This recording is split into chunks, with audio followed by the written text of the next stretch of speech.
பாளையங்கோட்டையிலே குளோரிந்தாள் ஆலயம் முதல் ஆலயம், முதல் ப்ராட்டஸ்டன்ட் சர்ச். அதற்கு பிறகு பாளையங்கோட்டையிலே வந்த அடுத்த ஆலயம் இந்த இப்பொழுது நாம் சொல்லுகிற திருத்துவ அத்தியட்சாலயம். நம் சார்ல்ஸ் தியோஃபிலஸ் ஈவால் ரேனியஸ் என்பவர் ஜெர்மனியிலிருந்து வந்தார். அவர் ஜெர்மன் லுத்தரன் முறைப்படி குருப்பட்டம் பெற்றவர். அங்கே வேத சாஸ்திரம் எல்லாம் கற்றவர்.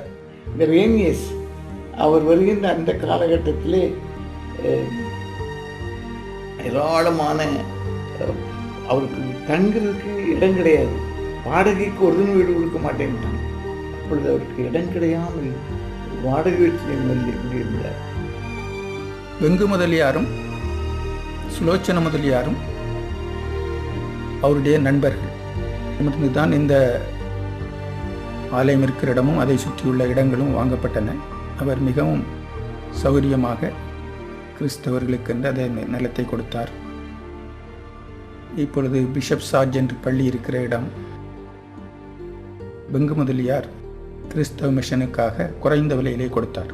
1825 அவருக்கு இங்கே ஒரு இந்த பெரும் பாதையில், பாளையங்கோட்டை பெரும் பாதையிலே மக்கள் இப்பொழுது டைசன் பிரஸாக இருக்கிற இடமெல்லாம் சத்திரம், இங்கே அதையொட்டி சந்தை, இங்கே ஏராளமான மக்கள் வந்து போகின்ற ஒரு இடம். அந்த இடத்திலே ஒரு ஆலயத்தை கட்டினால் நல்லது, வந்து போகும் மக்கள் கேட்பார்கள் என்று எண்ணிதான் 1826 ஆண்டு ஜனவரி 3 நம்முடைய திருத்துவ ஆலயத்திற்கு அடிக்கல் நாட்டினார். சுலோச்சன முதலியார் ஆற்றுக்கு அடுத்த பக்கத்தில் இருந்த ஒரு இந்து நண்பர், பெரிய செல்வந்தர்.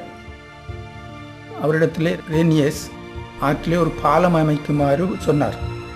அதுவரைக்கும் ஆற்றிலே பாலம் கிடையாது. திருநெல்வேலியிலிருந்து பாளையங்கோட்டை வரை படகில் தான் வர வேண்டும். அந்த பாலம்தான் சற்று விரிவாக்கப்பட்டு இன்று வரை பயன்படுகிறது. அவர் திருநெல்வேலியிலே 300க்கும் அதிகமான தொடக்க பள்ளிகளையும் 400க்கும் அதிகமான சபைகளையும் தோற்றுவித்திருக்கிறார்.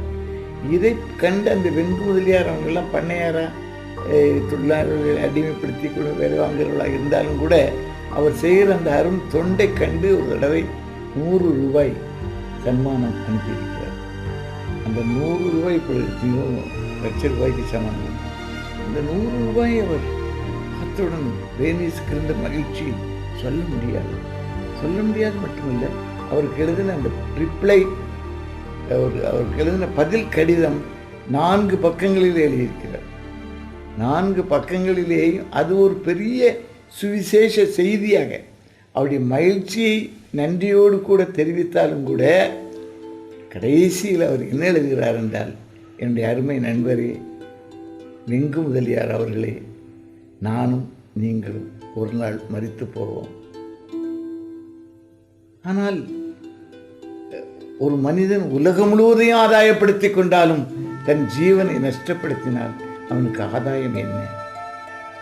நீர் இப்படியே இன்னும் விக்கிரகங்களை வணங்கிக் கொண்டே இருந்தால் உமக்கு ஆதாயம் என்ன?